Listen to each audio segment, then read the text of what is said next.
Oi, oi, bagunceira! No vídeo de hoje eu venho misturando minha slime bagunceiros de 1 kg com a minha slime e vai dar 2,5 kg, né? A slime que eu comprei foi da marca Acho que Skimalek Slime, que é da marca Acrylex.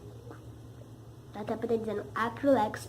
E essa era vermelha, misturei com essa roxa que deu 2 tons de roxo. Essa é um roxo bem claro. Ó, botei glitter. E essa é um roxo bem mais escuro.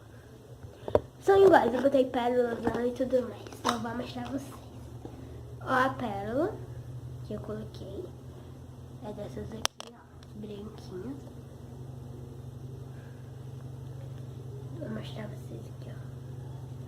Se vocês não viram o vídeo, bagunceiros, como fazer slime sem utilização de cola nenhuma, vai estar aqui nos cards, aqui ou aqui, entendeu? Bagunceira, olha como ela estica muito. Uau! Ela é muito boa.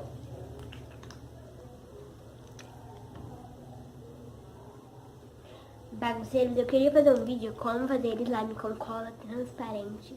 Se vocês gostarem, a meta de like pra esse vídeo vai ser 28 likes. Pra mim fazer o vídeo de como fazer slime transparente sem utilização de ativadores de bórax. Praticamente eu vou ativar minha slime com sabão em pó e água líquida. Então vamos logo deixando chuva de like. Eu vou esperar um tempinho aqui, né? Vocês darem seu like. E vai me peidando. Ai. Reloginho.